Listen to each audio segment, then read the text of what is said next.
Elas representam a vida, a liberdade, a inexistência de limites. Podem cruzar o mundo pelos oceanos incontáveis vezes.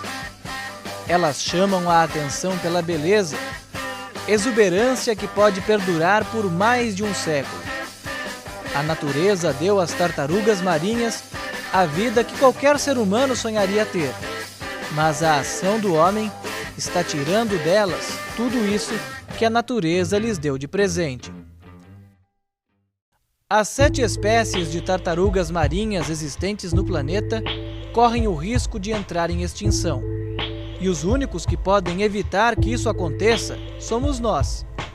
Até o final do século XIX, essas espécies que chegaram a conviver com os dinossauros sobreviviam sem grandes problemas.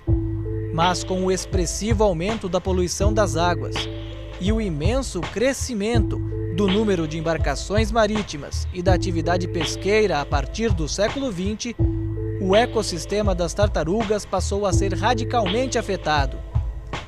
No Brasil, a situação não é diferente. 5 espécies de tartarugas percorrem pela costa brasileira. Muitas delas não sobrevivem aos obstáculos impostos pelo homem. Na tentativa de diminuir esse problema, o antigo Instituto Brasileiro de Desenvolvimento Florestal, que mais tarde se tornaria o IBAMA, criou em 1980 o Projeto Tamar, nome dado pela junção das palavras tartaruga marinha. De lá para cá, a situação melhorou bastante. O Tamar criou bases ao longo de todo o litoral brasileiro em pontos estratégicos, onde se encontram locais de desova, alimentação, crescimento ou descanso das tartarugas. Nessas bases, os animais doentes ou feridos são cuidados e depois devolvidos à natureza. Em locais onde sofrem ameaças, os ovos são recolhidos dos ninhos e protegidos. Mas hoje, felizmente, mais de 80% dos ninhos ficam nas praias. Mas esse trabalho sozinho não é o suficiente.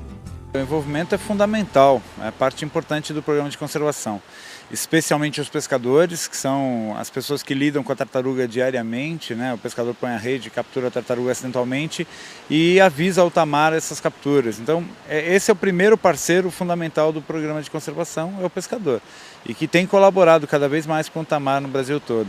Agora, a população, de modo geral, também colabora, né? Informando quando encontra uma tartaruga, e vai colaborar mais ainda, deixando de jogar o lixo, evitando as ameaças, buscando soluções para as ameaças que atrapalham as tartarugas e que, enfim, prejudicam as populações de tartarugas. A principal causa de morte das tartarugas em todo o mundo é a interação com a pesca. Por mais que se tome cuidado, elas acabam sendo atingidas pelas embarcações. Quando são capturadas acidentalmente pelas redes, muitas vezes morrem afogadas. Isso sem contar que por diversas oportunidades elas comem as iscas de peixes com anzol e linha juntos. Hoje o grande desafio é resolver o problema das tartarugas sem prejudicar a atividade pesqueira. E a gente precisa buscar uma solução que seja boa para os dois lados, vamos dizer assim. Não adianta a gente pensar só na tartaruga ou só no pescador, a gente tem que chegar numa solução que seja boa. E aí a gente tem conseguido alguns avanços nesse sentido. Então, às vezes a gente mudando um pouquinho o jeito do formato da rede, um horário de pesca, que é o que a gente está acreditando bastante aqui para o litoral norte, talvez pescar um pouco mais à noite, menos de dia, que pega menos tartarugas. Na questão dos anzóis em alto mar, que a gente já tem uma solução que é a substituição dos anzóis, do formato tradicional, por anzóis um pouquinho mais circulares. Então a gente tem algumas soluções que minimizam bastante ou a captura ou a mortalidade das tartarugas, sem prejudicar a produtividade pesqueira. Esta tartaruga verde é mais uma vítima de acidente com embarcações. Ela foi encontrada em estado grave por uma bióloga em Angra dos Reis, litoral do Rio de Janeiro. Com uma fratura na cabeça que chegou a atingir o cérebro, o animal não consegue comer.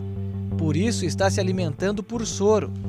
Devido à gravidade do ferimento, não é possível dizer se ela vai se recuperar a ponto de voltar para a natureza. Quando a gente coloca ela na água, ela está com a parte neurológica afetada, ela vira de ponta cabeça, ela dá cambalhotas, ela não tem uma coordenação na água.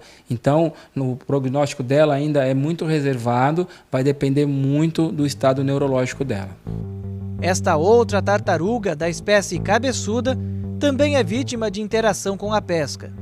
Ela engoliu linha e anzol ao pegar uma isca de peixe. Para retirar os artefatos de dentro dela, será preciso fazer uma cirurgia muito delicada. A segunda principal causa de morte das tartarugas é a poluição.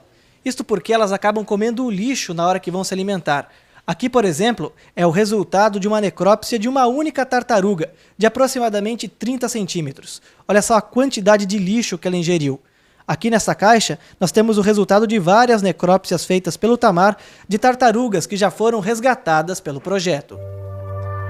O lixo, sobretudo o plástico, faz com que as tartarugas não consigam afundar e desta forma se tornam alvos fáceis para predadores.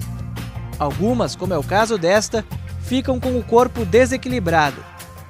Esse acúmulo de lixo faz com que os animais se sintam saciados e se alimentem bem menos do que o normal, ficando muitas vezes em estado caquético, além de causar intoxicação com o passar dos anos. Mesmo recolhidas e levadas para as unidades do Tamar, o tratamento é difícil, lento e muitas vezes sem sucesso. Procedimentos cirúrgicos são arriscados e por isso pouco recomendados. Quando a gente fala do lixo, as pessoas pensam que é o lixo que o turista jogou na praia, o veranista, o banhista, né?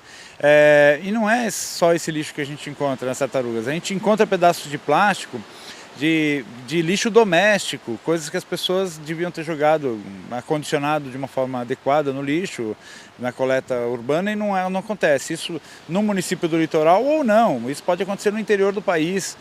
Então a pessoa que está no Vale do Paraíba, no interior, na capital, em São Paulo, joga um lixo no lugar errado, joga um pedaço de plástico na rua, a água da chuva vai levar esse lixo para o rio, do rio isso vai ser conduzido para o mar, mas cedo ou mais tarde isso vai chegar no mar. O plástico leva centenas de anos para se decompor, então é o tempo de ele ser carregado pelos rios e chegar no mar em algum dia. E isso vai prejudicar a tartaruga. Qual tartaruga? Só a tartaruga que está lá na foz do rio? Não, a tartaruga que está aqui em Ubatuba vai passar por esses rios também, porque elas são migratórias, né? Elas estão percorrendo o mar em várias situações. Então, na verdade, é um envolvimento da sociedade como um todo, para pensar que ela, por mais distante que ela esteja, ela pode estar impactando a tartaruga. E tem que se preocupar também com essa questão ambiental.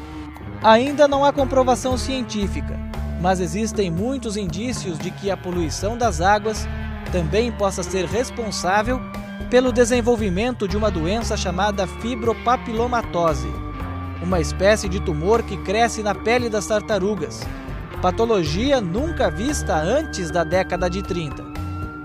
Alguns animais como este ficam repletos de tumores, o que dificulta muito a locomoção na água.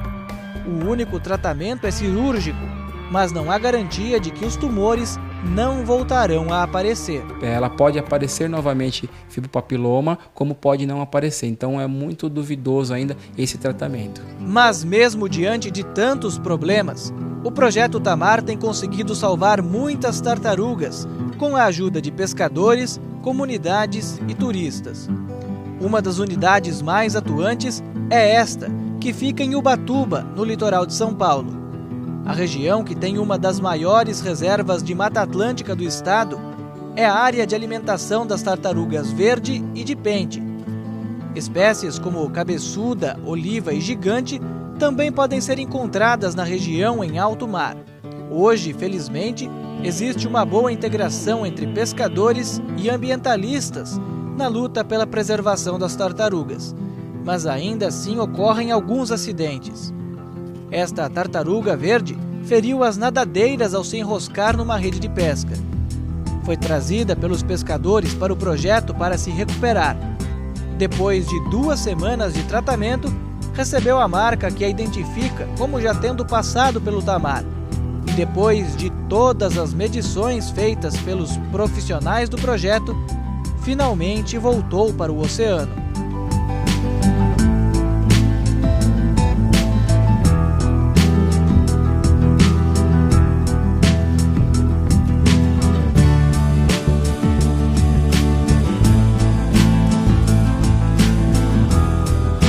Casos iguais a esse acontecem sempre, são cerca de 100 tratamentos por ano.